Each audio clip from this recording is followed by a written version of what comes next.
প্রিয় খামারি বন্ধুরা, আসসালামু আলাইকুম। আশা করছি ভালো আছেন। দেশ কিংবা দেশের বাইরে থেকে যে যেখান থেকে ভিডিওটি দেখতেছেন, গর্বের স্বপ্নের খামার ইউটিউব চ্যানেলের পক্ষ থেকে আপনাদেরকে জানাচ্ছি আন্তরিকভাবে শুভেচ্ছা ও অভিনন্দন।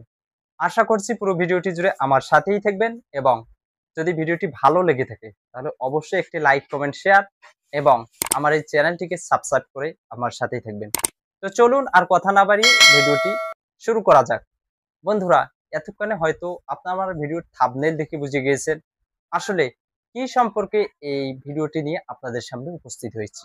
বন্ধুরা, আজকে আমার ভিডিওর মূল টপিকস হচ্ছে আহ, কিছুদিন আগে আমি একটা আপডেট দিয়েছিলাম 25 দিন আগে যে অবহেলিত বাছুর লালন পালন আর এই গরুগুলোর কতটা ফিডব্যাকে আসলো সেটাই আজকে আপনাদেরকে জানানোর জন্য মূলত আজকে আমার এই ভিডিওটিতে আসা। তো স্কিপ না করে পুরো ভিডিওটি দেখতে থাকুন।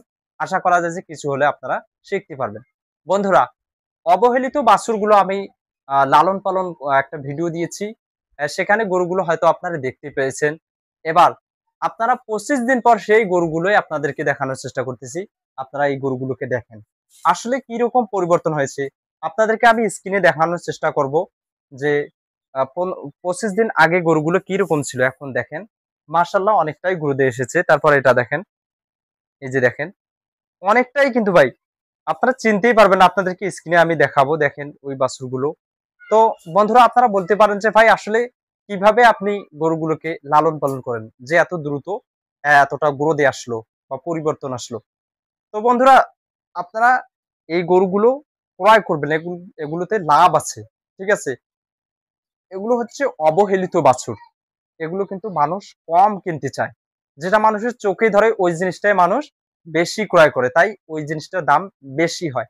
আর এই অবহেলিত জিনিসের দাম কিন্তু ভাই মানুষের চোখেই ধরে না। আর এই জিনিসটার দামও কিন্তু কম হয়। তাই আমি কম পেয়েছি, এজন্য অবহেলিত বাছুরগুলো ক্রয় করেছি। আপনাদেরকে আপডেট দিয়েছি। এগুলো আমি কিভাবে পালন করে থাকি আপনারা অনেকেই বলতে পারেন। বন্ধুরা, এই গরুগুলো আমি আগে ক্রয় করি। ক্রয় করার পর হোম কোয়ারেন্টাইনে রাখি। ঠিক আছে? আপনারা কয়েকদিন হোম কোয়ারেন্টাইনে রাখবেন। কেননা বাছুর গরুতে চাপ বেশি। ঠিক আছে? বাছুর গরুতে একটু চাপ বেশি। আপনারা সাবধানতা অবলম্বন করে এই গরুগুলোকে ক্রয় করবেন। এগুলোকে ক্রয় করার পর হোম কোয়ারেন্টাইনে রাখবেন। কিছুদিন রাখার পর যখন দেখতেছেন যে খাওয়া-দাওয়া মাশাআল্লাহ স্বাভাবিক এসেছে, তখন আপনারা কৃমিনাশক দিবেন। কৃমিনাশক করার পর এই গরুগুলোকে আপনারা লিভার টনিক এবং জিঙ্ক দিবেন। কেননা এই গরুগুলো কিন্তু কৃমির কারণে হোক আর যে কোনো কারণে হোক এতভাবে শুকিয়ে গিয়েছে। তাই এই গরুগুলোকে আপনাদেরকে অবশ্যই লিভার টনিক এবং জিঙ্ক দিতে হবে। কেননা পশমগুলো উস্কো খুস্কো। আপনাদেরকে স্ক্রিনে আমি দেখিয়েছি গরুগুলো। আপনারা হয়তো আ দেখ দেখতে পেরেছেন যে আসলে কি রকম ছিল। তো এখন মোটামুটি কিন্তু গ্রোথে এসেছে। তো আর এই গরুগুলোকে বলতে পারেন যে ভাই আসলে কি খাওয়ান আপনি? আমি ভাই এই গরুগুলোকে মূলত আমার একটা প্লে লিস্টে ভিডিও ছাড়া আছে ২ মাস মেয়াদি গরুর খাদ্য রেশন তালিকা। ঠিক আছে? এটাই আমি খাওয়াই এবং তার সঙ্গে কিছু ভিটামিন ইনজেকশন এদেরকে দিয়ে থাকি। ভিটামিনের মধ্যে হলো আপনার ১ নম্বরে আমি ভিটে AD3 নামে ইনজেকশন পাওয়া যায় বাজারে। অসংখ্য কোম্পানির অসংখ্য প্রোডাক্ট রয়েছে। আপনারা যেকোনো একটা ইউজ করতে পারেন।